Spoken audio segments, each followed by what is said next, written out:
मैंने सास को अपनी माँ का दर्जा दिया, उनकी हर इच्छा को पूरा करने की कोशिश की, अपनी इच्छाओं को भूलकर। कई बार अभय भी मुझसे कहते, नीता, माँ को कभी भी कुछ चाहिए होता है तो वह मुझसे न कहकर तुमसे कहती है, क्योंकि वह जानती है मैं शायद उन्हें टाल भी दूँ, लेकिन तुम उनकी हर इच्छा पूरी करने की कोशिश करोगी।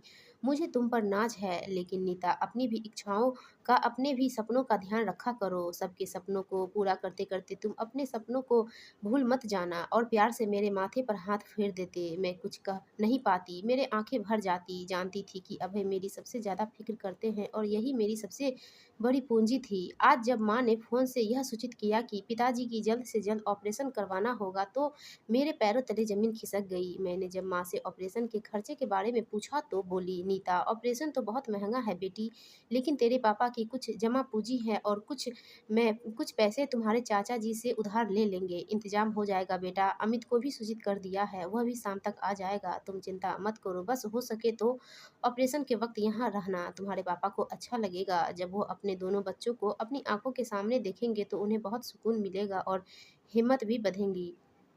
बड़ी बहन को देखकर अमित को भी हिम्मत मिलेगी इस बुरे दौर में बुरे दौर से उबरने की। कितने दिनों से तुम मुंबई आए भी नहीं हो। और हाँ, एक बात और, दामाद जी से ये बिल्कुल भी मत कहना कि हमने पैसे तुम्हारे चाचा चाची से उधार लिए हैं। तुम्हारे पिताजी कभी भी तुमसे और दामाद जी से पैसे नहीं लेना चाहेंगे। तुम तो उन्हें जानती ही हो ना।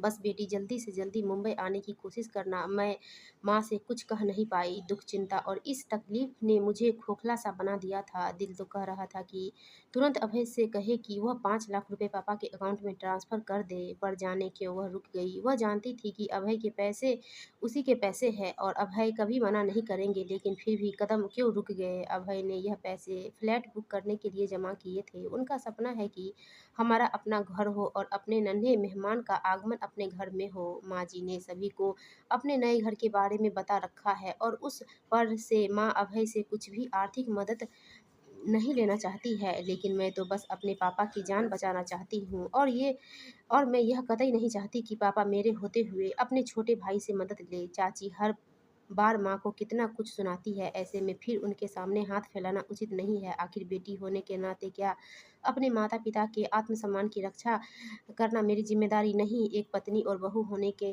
फ़र्ज़ निभाया है, तो एक बेटी होने के नाते अपने फ़र्ज़ से कैसे पीछे भाग रही हूँ? ऐसे कई प्रश्न मेरे दिमाग में आ रहे थे और मुझे कुछ नहीं सूझ रहा था। फिर मैंने माँ जी से इस बारे में बात करने की सोची।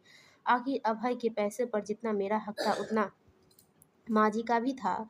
उनका जवाब उम्मीद के विपरीत मिला। माँ जी ने मुझसे कहा, देखो बहू, तुम्हारी चिंता अपनी जगह सही है, लेकिन यदि उन्हें पैसों की ज़रूरत होगी तो वो खुद अभय से माँग लेंगे। तुम्हारी माँ ने तो तुमसे कोई मदद नहीं माँगी, और वैसे भी ये रुपए अभय ने कितने सालों से जमा किए हैं। तुम्हें तो पता ही है कि कब से वो एक घर लेने की सोच रहा है, और सबसे बड़ी बात कि अब तुम हमारे घर की बहू हो। अच्छा होगा कि तुम अपने मायके के घर के मामलों से दूर ही रहो। हाँ, यदि तुम मुंबई जाना चाहती हो तो जा सकती हो, वो बात और है। तुम्हारे छोटे भाई को भी अपनी ज़िम्मेदारी समझना चाहिए। मुझे लगता है मैं वहीं जरबत खड़ी रहूँ। मानो मैं अब और कुछ सुनने समझने की स्थिति में नहीं थी। मैंने कभी माँ जी से कुछ नहीं माँगा था। मेरी आँखों से आँसू अविरल बहे जा रहे थे।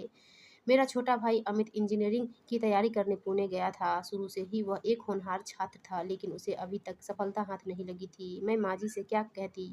उनकी कही बातों की पीड़ा से मैं इतनी आहत थी कि मैंने चुप रहना ही उचित समझा। हिम्मत करके अभय से मैं फ़ोन पर इस बस इतना ही कह पाई कि वो मेरे जाने का रिज़र्वेशन जल्द से जल्द तत्काल में करवा दे। शाम को जब अभय घर आए तो उन्होंने मुझे उदास पाया तो कहा, नीता, पापा जी जल्दी ही ठीक हो जाएंगे, तुम चिंता मत करो। मेरी तुम्हारी मम्मी और अमित से बात हुई है। मैंने ऑपरेशन के खर्चे के बारे में भी पूछा था, पर उन्होंने कहा कि उसकी कोई समस्या नहीं है। फिर भी हो सकता है कि वो हमें बताना नहीं चाहती हो या हमसे आर्थिक मदद नहीं लेना चाहती हो, परंतु तुम चेक बुक साथ लेकर जाना। हमारे पास फ्लैट के लिए जो भी रुपए जमा है, तुम्हें जितना भी निकालना हो निकाल लेना। तुम बड़ी बेटी हो और हमारी ज़िम्मेदारी उनके प्रति भी उतनी ही है जितनी माँ के प्रति, ठीक है ना? तुम जाने की तैयारी करो और फ्लैट की चिंता बिल्कुल मत करना, हम बाद में फ्लैट ले लेंगे। नीता, पता नहीं ऑफ़िस में मुझे छुट्टी मिले या ना मिले, लेकिन तुम वहाँ सब सँभाल लेना, मैं भी आने की कोशिश करूँगा। अभय, तुम कितने निश्छल हो, कितने अच्छे इंसान हो।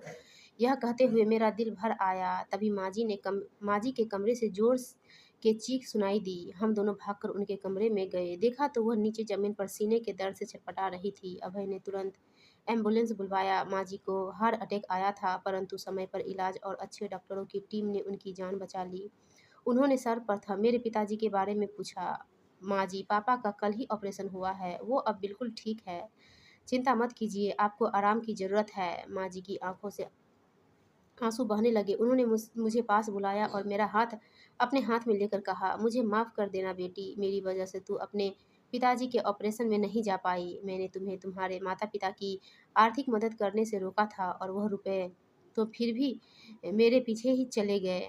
कभी कभी हम बड़े होकर भी कितनी छोटी सोच रखते हैं। तुमने जितना मेरा सम्मान किया, उतना स्नेह और सम्मान तो एक बेटी भी नहीं करती। माँ जी यह कहकर फूट फूट कर रोने लगी। अभय मेरी तरफ आश्चर्य से देखने लगे, मानो वह अपनी माँ की कही बातों को समझने की कोशिश कर रहे हो। मैंने मुस्कुराकर माँ जी से कहा, माँ जी अब आप ये सब भूल जाइए। चलिए मैं आपको एक खुशखबरी सुनाती हूँ। अमित को बहुत बड़ी कंपनी में नौकरी लग गई है। माँ और पापा बहुत खुश हैं और मैंने माँ से बात कर ली है। हम पापा के अकाउंट में कुछ रुपए भेज रहे हैं। माँ तो हमसे मदद लेने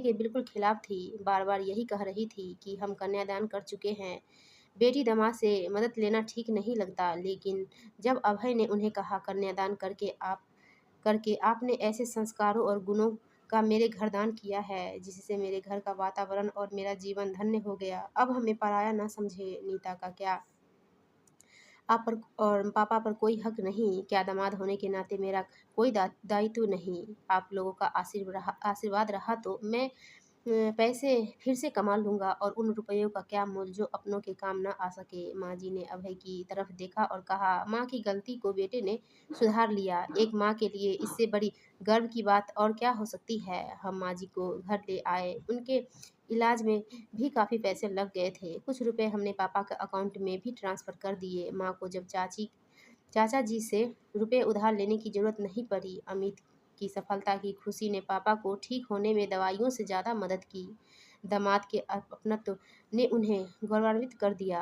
वह खुशी से फूले नहीं समा रहे थे। मैं हर रोज़ उनसे फ़ोन पर बातें करती। माँ जी की तबीयत की वजह से मैं मुंबई तो नहीं जा पाई, लेकिन अभय और मैं प्रतिदिन ज़रूर पापा से बात करते। कुछ दिनों बाद अभय ने मुझसे पूछा, नीता, माँ उस दिन हॉस्पिटल में क्या कह रही थी? मुझे समझ में नहीं आया। क्या उन्होंने तुम्हें पापा जी को पैसे ट्रांसफ़र करने से रोका था? मैंने हंसते हुए कहा। अभय से कहा, तुम्हें इतना परेशान होने की ज़रूरत नहीं है। यह सास बहू के बीच का मामला है। तुम तो बस अब मेरे मुंबई जाने का रिजर्वेशन करा दो। माँ जी भी अब ठीक हो गई हैं और ऑपरेशन के बाद मैं पापा से मिली भी नहीं हूँ। इस पर अभय ने झट से कहा, अच्छा, तो तुम अकेले अकेले मुंबई जाना चाहती हो? आखिर मुझे भी मेरे ससुराल जाने का मौका दो। फिर हम दोनों एक दूसरे को देखकर मुस्कुरा दिए। दोस्तों, आपको ये कहानी अच्छी लगी तो प्लीज़ हमारे वीडियो को लाइक कीजिए और चैनल को सब्सक्राइब